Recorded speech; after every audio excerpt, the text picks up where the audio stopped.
आपने शादियों में 7 फेरे देखे होंगे, दूल्हा दुल्हन के साथ वचन देखे होंगे, लेकिन 140 करोड़ भारतवासियों का प्रतिनिधित्व करने वाला प्रधानमंत्री 7 सूत्रीय मांग लेकर जब जनता के बीच पहुंचा तो कहीं उबाल, कहीं उल्लास, कहीं उसका माहौल बनाया गया। बिहार के नवनियुक्त मुख्यमंत्री सम्राट चौधरी जो कभी 18 गाड़ियों का काफिला लेकर निकलते हैं तो कभी सचिवालय से अपने मुख्यालय तक पैदल चल देते हैं। मध्य प्रदेश से भी ऐसी तस्वीरें सामने आ रही हैं कि पेट्रोल बचत करिए। शिक्षा मंत्री लगातार ई रिक्शे में सवारी करते हुए दिख रहे हैं, लेकिन फॉर्च्यूनर का काफिला पीछे दिखता है। मोदी जी कह रहे हैं पेट्रोल बचाइए, खाद्य तेल बचाइए।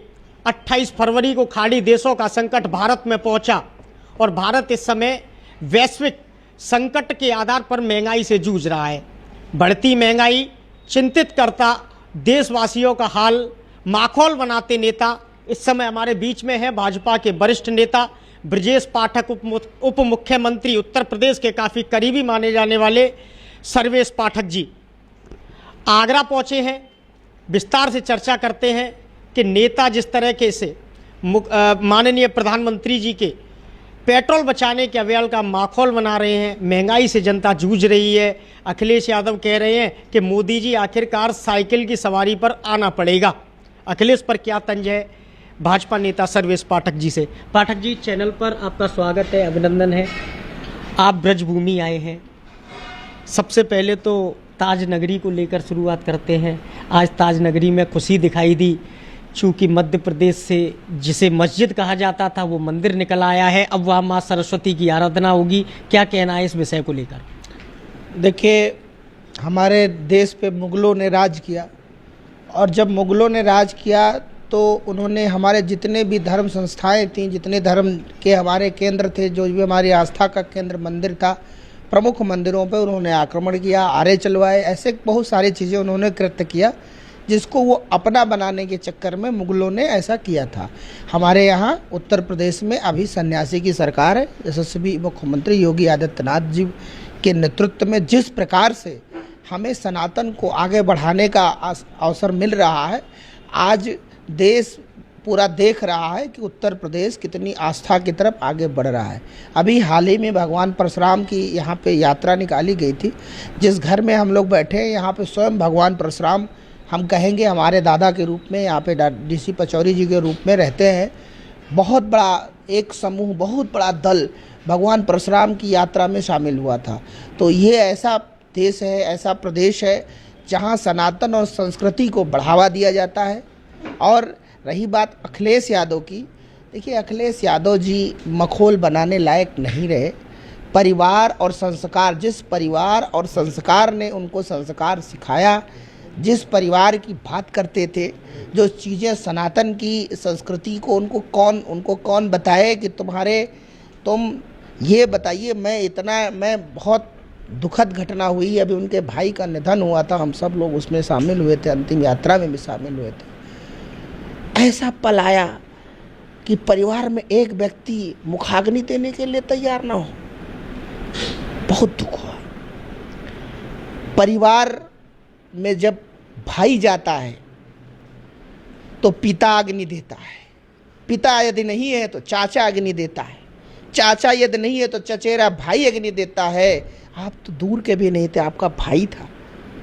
राजनीतिक चीज़ों में आप अपने भाई के रूप में देखते थे, तो क्या इस संस्कार के रूप में आप श्री अखिलेश यादव जी ने अपने प्रतीक भाई जो स्वर्गीय या दिवंगत हुआ उसको उसके जो है मुखाग्नि देने के लिए आप नहीं खड़े हो सकते थे? यदि आपके पास समय नहीं था तो आपके चाचा नहीं खड़े हो सकते थे, आपका दूसरा भाई नहीं खड़ा हो सकता था, जो परिवार के नाम पे सांसद बना, जो परिवार के नाम पे जिला पंचायत अध्यक्ष बना, जो परिवार के नाम पे ब्लॉक प्रमुख बना। ऐसे परिवार को लेके क्या करें? आप बताइए हमको कि कौन सी संस्कृति में लिखा हुआ है कि किसी के जो है दामाद के निधन पर उसका ससुर मुखाग्नि देगा? और आप क्या करते हैं? आप अपना परिवार नहीं संभाल पा रहे हैं, अब देश और प्रदेश की बात करते हैं। उनसे क्या कहा जाए? मोदी जी को उन्होंने कहा था कि उनके पास कुछ नहीं है, तो पूरे भारत ने लिखा था कि मोदी जी का परिवार सोशल मीडिया से लेकर के व्हाट्सएप ग्रुप से लेकर के हर जगह मोदी जी को उन्होंने कहा था कि उसके आगे नाथ पीछे पगा नहीं है, तो पूरा देश नहीं, देश से बाहर रहने वाले लोगों ने भी मोदी जी के परिवार के नाम से प्रोफाइल अपनी बनाई थी। आपके लिए कौन खड़ा है, कैसे खड़ा है? अगर आपसे पॉलिटिकल रसूख और लाभ लेने के लिए लोग आपके साथ खड़े हैं, जब आप स्वयं परिवार के साथ नहीं खड़े हैं, परिवार के संस्कार के साथ नहीं खड़े हैं, देश की संस्कृति के साथ नहीं खड़े हैं, तो आप किसी के ऊपर प्रश्नवाचक चिन्ह नहीं लगा सकते। आप देश की संस्कृति की बात कर रहे हैं, अखिलेश यादव पर आप तंज कस रहे हैं। तमिलनाडु में अभी हाल ही में विजय थालापति नए मुख्यमंत्री बने हैं, उन्हें विश्वास मत मिल गया है, लेकिन तमिलनाडु की विधानसभा से आवाज़ उठ रही है कि सनातन धर्म नहीं है, इसे खत्म किया जाए। ऐसा कुछ नहीं है। विजय थालापति जिस सनातन की, जो उनके विधायक या सांसद ने या जो भी उनके कांग्रेस के विधायक हैं उदयनिधि, वो कह रहे हैं। मैंने कहा ना, इन लोगों की मानसिक स्थिति ठीक नहीं है। अगर टीआरपी बटोरने के लिए, आपके चैनल पे आने के लिए, आपके मीडिया में दिखने के लिए अगर वो ऐसा बोल रहे हैं और दोबारा आके माफ़ी मांग रहे हैं, ऐसे व्यक्ति को क्या करें? जो देश विदेश वर्ल्ड पूरा जिसको माता कहता हो, सीता माता को माता कहता हो, ऐसे व्यक्ति को कल्याण बनर्जी एक टीएमसी के सांसद हैं, उन्होंने, सांसद जी ने ये कहा था, सीता माता पे अब टिप्पणी किया था, बाद में माफ़ी मांग लिया। तो ऐसे लोग केवल टीआरपी के लिए हैं और सनातन और संस्कृति को ख़त्म करेंगे। अरे मूर्ख हैं वो लोग। सबसे ज़्यादा अगर कहीं सनातन और संस्कृति की चीज़ों को देखा जाता है तो वो है साउथ इंडिया।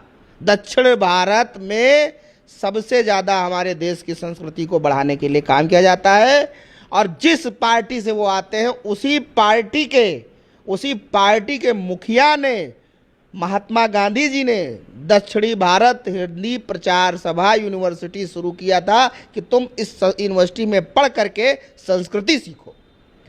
क्या बात करते हैं वो? उस पार्टी के कम से कम वो अपने पितामह के नहीं हुए। इसका मतलब भाई, हम लोग भारतीय जनता पार्टी के कार्यकर्ता हैं, हम यही कहते हैं कि जहाँ हुए बलिदान मुखर्जी वो कश्मीर हमारा है और हमारा कश्मीर हो गया। जहाँ श्यामा प्रसाद मुखर्जी का जो जैसे व्यक्तित्व का वो था, वहाँ हमने सरकार बना ली। आपकी बात पूरी हुई, 4 मई दीदी गई, भगवा कायम हुआ। चूँकि मैं ब्राह्मणों की बात करूँगा, पाठक जी से विशेषकर पूछना चाहूँगा। सपा के प्रवक्ता हैं राजकुमार भाटी, कह रहे हैं कि ब्राह्मणों की तुलना वैश्या से कर रहे हैं। कुछ दिन समय पूर्व मायावती भी कहती थी तिलक तराजू और तलवार आगे के शब्द में नहीं बोलूँगा। ऐसे नेताओं पर क्या वक्तव्य रहेगा एक ब्राह्मण नेता के तौर पर? देखिए, मैं सनातन और संस्कृति को आगे बढ़ाने के लिए जितना हो सकता है मैं करता हूँ। आदरणीय राजकुमार भाटी जी भी टीआरपी बटोरने के चक्कर में उनको भी कोई जान ले। अभी एक कश्यप ने बयान दिया था कि ऐसे ऐसे है, तो हमने कहा भाई मैं भी एक ब्राह्मण का बच्चा हूँ, अगर तुम्हारे अंदर इतना अवैध बात करने का वो है, और हमने एक डेट तय किया था कि हम 2 दिन के बाद मुंबई आ रहा हूँ, तुम्हारे अंदर जितना ताकत होगा लगा लेना। हमारे भाई बंधु का हाथ पकड़कर तुमने साले टीआरपी इकट्ठा किया है और तुमने सब कुछ किया है, और हमारे भाई बंधु अगर तुम्हारे फिल्म में सिग्नेचर नहीं करते, क्या उनके सामने आप ये जाकर कह सकते हो? और 24 घंटा तो छोड़िए, 2 घंटा भी मेरे विषय को वो बर्दाश्त नहीं कर सका। 1 घंटे के अंदर उसने सबके सामने आकर के माफ़ी मांगा। वही भाटी जी ने भी किया। देखिए क्या होता है कि टीआरपी बटोरने के चक्कर में लोग बोल जाते हैं, लेकिन ये बताइए हमको कि जिस दिन वो मड़ासन पे जाएंगे, जिस दिन वो घाट पे जाएंगे, उनका पूजा कौन कराएगा? जरा राजकुमार भाटी जी ये बताएं। उनकी अस्थियों को कौन तारेगा? उनके पुरखों को कौन बुलाएगा? उनके घर पे बैठ के सारी चीज़ों की क्रियाकलापों को कौन बताएगा? उनकी बेटी की शादी में कौन आके मंत्र पढ़ेगा? राजकुमार भाटी पढ़ सकते हैं क्या? है हिम्मत? पढ़ के दिखाएंगे। अरे क्या है, कैसी हमारी भोली भाली जनता को समझ रहे हो? टीआरपी के चक्कर में आप मूर्ख बना रहे हो। राजकुमार भाटी जी, पूरा प्रदेश समझदार है, देश समझदार है, तुम्हारे इस पचड़े में नहीं। बस हाँ ये है कि तुम्हारे विवादित बयान को देख करके तुमने कहा क्या इस विषय को लेकर। रही बात, अगर तुम्हारे अंदर ऐसा कुछ कहने की काबिलियत है तो खाली तुम 100 ब्राह्मण की बात, 1000 ब्राह्मण की बात मत करो, केवल अकेले सर्वेश पाठक का सामना करके देख लो, आपको समझ में आ जाएगा कि ब्राह्मण क्या होता है। पाठक जी, 140 करोड़ भारतवासियों का प्रतिनिधित्व कर रहे नरेंद्र मोदी 7 सूत्रीय बातें लेकर के जनता के बीच में आए। वो कह रहे पेट्रोल बचाओ, विदेश यात्रा बंद कर दो, सीमित रखो, खाद्य तेल बचाइए। बाबा बाल योगी हैं आगरा में, योगी से योगी का टकराव हुआ है। योगी कह रहे हैं कि जब गैस बचानी थी तो फिर उज्ज्वला योजना क्यों लेकर आई। देखिए, कुल मिला जुला करके मैं किसी पे अब टिप्पणी नहीं करता हूँ, यह हमारा संस्कार नहीं है, लेकिन देश के यशस्वी प्रधानमंत्री, जब देश की बात होती है तो पक्ष नहीं विपक्ष के लोग भी उसका वो करते हैं। आज हम यहाँ पर हैं तो हमने भी कोई अपनी गाड़ी नहीं रखी है, लोकल कार्यकर्ता के माध्यम से हम आज एक दुखद घटना में हम लोग गए थे। हमारे बीच में एक हमारा साथी नहीं है जो बहुत वफादार सिपाही था। हम कहना चाहेंगे कि देखिए, देश की बात जब आए तो हर किसी को एक साथ खड़ा होना चाहिए। रही बात, भाई सीधी बात समझो, आपदा आएगी तब हम सुधरेंगे, और आपदा आने से पहले अगर हम अपने को संचित कर लें तो हमारा थोड़ा थोड़ा करके हम जो कर सकते हैं उसको करके हमारा सीमित हो जाएगा दायरा, और हम उसको मैनेज करके आगे 2 दिन का खाना 4 दिन में मैनेज करके चला लेंगे। तो देश के प्रधानमंत्री ने आह्वान किया है। देश का प्रधानमंत्री भारतीय जनता पार्टी का नहीं है, वो देश का है। वो तिरंगे के सामने खड़े होकर के बोलता है तो वो तिरंगा बोलता है, तिरंगे के रूप में वो बोलता है। इसलिए देश के लिए उन्होंने कुछ भी कहा है, और देश के लिए अगर कहा है, देखिए नरेंद्र मोदी जी को मैं धन्यवाद दूंगा, बधाई दूंगा। कोविड काल में उन्होंने जो जो चीज़ें कही, पब्लिक ने उसको माना। अरे आप नकल क्यों कर रहे हो? एडमिनिस्ट्रेशन संभालने वाला व्यक्ति है, जो एक परिवार का मुखिया जो कहता है उसको परिवार के हर सदस्य लागू करते हैं। ऐसा देश ने साबित कर दिया। ट्रैफिक व्यवस्था कम हो गई है, गाड़ियां कम दिख रही हैं, जो टाइम 2 घंटे लगता था वो 45 मिनट में लोग पहुंच जा रहे हैं। तो ईंधन भी बच रहा है, लोग ज़रूरत वाली चीज़ें यूज कर रहे हैं। आप हमको ये बताइए, इतनी अच्छी लगन बीत गई, कोई एक व्यक्ति आकर ये कह दे कि हमारी बेटी की शादी गैस सिलेंडर की वजह से नहीं हुई, उसके लिए भी सरकार तुरंत कटिबद्ध है। सारे हमारे अधिकारियों को लगाया गया, सारे लोग फील्ड पे थे, और सब की व्यवस्था को देख करके कि कोई मूर्ख तो नहीं बना रहा है, सही चीज़ें सत्यापित करके उनके घरों तक गैस सिलेंडर पहुंचाए गए। लेकिन विपक्ष लगातार हमलावर होता जा रहा है। विपक्ष कह रहा है कि कॉम्प्रोमाइज्ड प्रधानमंत्री हैं। राहुल गांधी का आज भी बयान आया है कि अभी तो 3 रुपये वोल्टेज वाला करंट दिया है, किस्तों का हिसाब होना बाकी है। क्या राहुल गांधी जी कोई पार्टी चला रहे हैं क्या?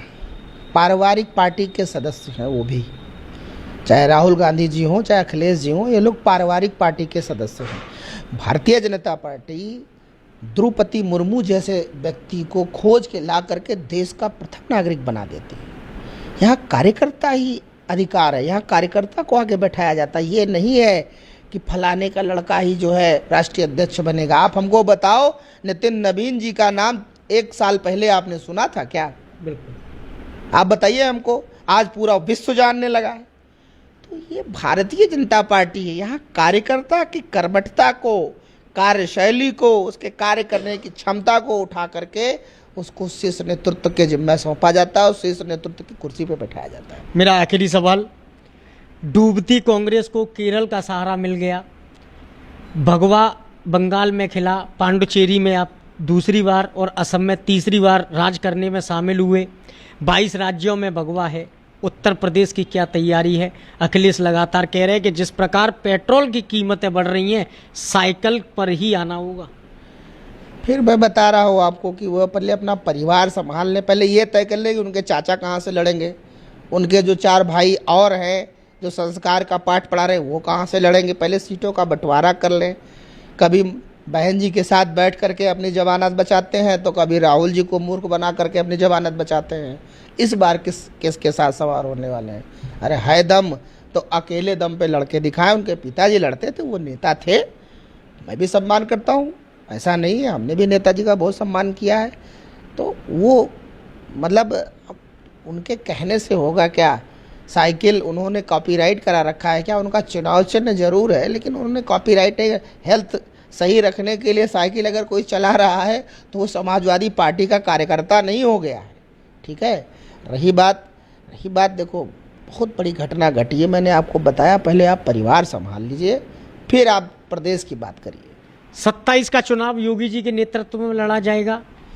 ये पार्टी तय करेगी। भारतीय जनता पार्टी के बड़े और शीर्ष नेतृत्व का काम है। हम एक कार्यकर्ता हैं, हमें जो जिम्मेदारी दी गई है श्रमिकों का नेतृत्व करो, मैं उसी को कर रहा हूँ। आगे जो जिम्मेदारी दी जाएगी वो करूँगा। शीर्ष नेतृत्व तय करेगा कि किसके नेतृत्व में चुनाव लड़ेगा। हालांकि योगी जी हमारे वरिष्ठ लीडर हैं और हमारे विधायक दल के नेता मुख्यमंत्री हैं, स्वाभाविक है कि उनके नेतृत्व में चुनाव लड़ा जाएगा। लेकिन उस समय की परिस्थिति हो सकता है संगठन तय कर ले, नितिन नवीन जैसे व्यक्ति को खोज के लाए कि नहीं अब योगी जी को दिल्ली में बिठाया जाए, उत्तर प्रदेश लड़ाया जाए दूसरे चेहरे पर। तो भारतीय जनता पार्टी है वो विधायक दल चुनता है कि कौन मुख्यमंत्री बनेगा और पंचायत तय करती है। यहाँ एक व्यक्ति के चाहने से नहीं होगा कि बहन जी ने कह दिया वो मुख्यमंत्री हो गया और राष्ट्रीय अध्यक्ष हो गया, अखिलेश जी ने कह दिया वो महासचिव हो गया, ऐसा नहीं है। यहाँ पूरी कोर कमेटी बैठती है, पंचायत होता है, सर्वे होता है, उसके बाद में भी डिसीजन तुरंत नहीं होता है। पूरी बहुत मंत्रणा के बाद किसी को, नितिन नवीन जैसे व्यक्ति को राष्ट्रीय अध्यक्ष बनाया जाता है। तो यहाँ हमारे जैसे एक कार्यकर्ता की बस की बात नहीं, ये पंचायत का विषय है। संगठन कार्यकर्ता के बल पे चल रहा है। भारतीय जनता पार्टी का जो पंचायत है वो एक कोर कमेटी का सदस्य का अधिकार है, वो तय करता है। हमारे साथ में भाजपा के वरिष्ठ नेता सर्वेश पाठक जी थे। इन्होंने अखिलेश यादव पर परिवारवाद का आरोप लगाते हुए कहा कि अखिलेश यादव अपने परिवार को संभाल लें, क्योंकि जब उनके भाई का निधन हुआ तो उन्हें मुखाग्नि देने के लिए उनके ससुर को आगे आना पड़ा। जो भाई अपने परिवार को नहीं संभाल सकता वो पार्टी को क्या संभाल पाएगा, ऐसा कहते हुए इन्होंने अखिलेश यादव पर तंज कसा। सनातन को खत्म करने की बात करने वाले उदयनिधि को लेकर भी सर्वेश पाठक उग्र हो गए और उन्होंने कहा कि ऐसी विचारधारा केवल कांग्रेस पार्टी और उसके नेता रख सकते हैं। नरेंद्र मोदी की 7 सूत्रीय मांग को लेकर के भाजपा नेता ने नरेंद्र मोदी का समर्थन करते हुए कहा कि ये देश हित के लिए जरूरी है, क्योंकि इस समय वैश्विक संकट है, लड़ाई खाड़ी देशों में है जिसका कुछ न कुछ भुगतान भारत को भुगतना पड़ रहा है। सरकार पूरे जुझारूपन से अपने 140 करोड़ देशवासियों के साथ खड़ी हुई है। अपने कैमरामैन साथी के साथ शेखर पंडित, आगरा।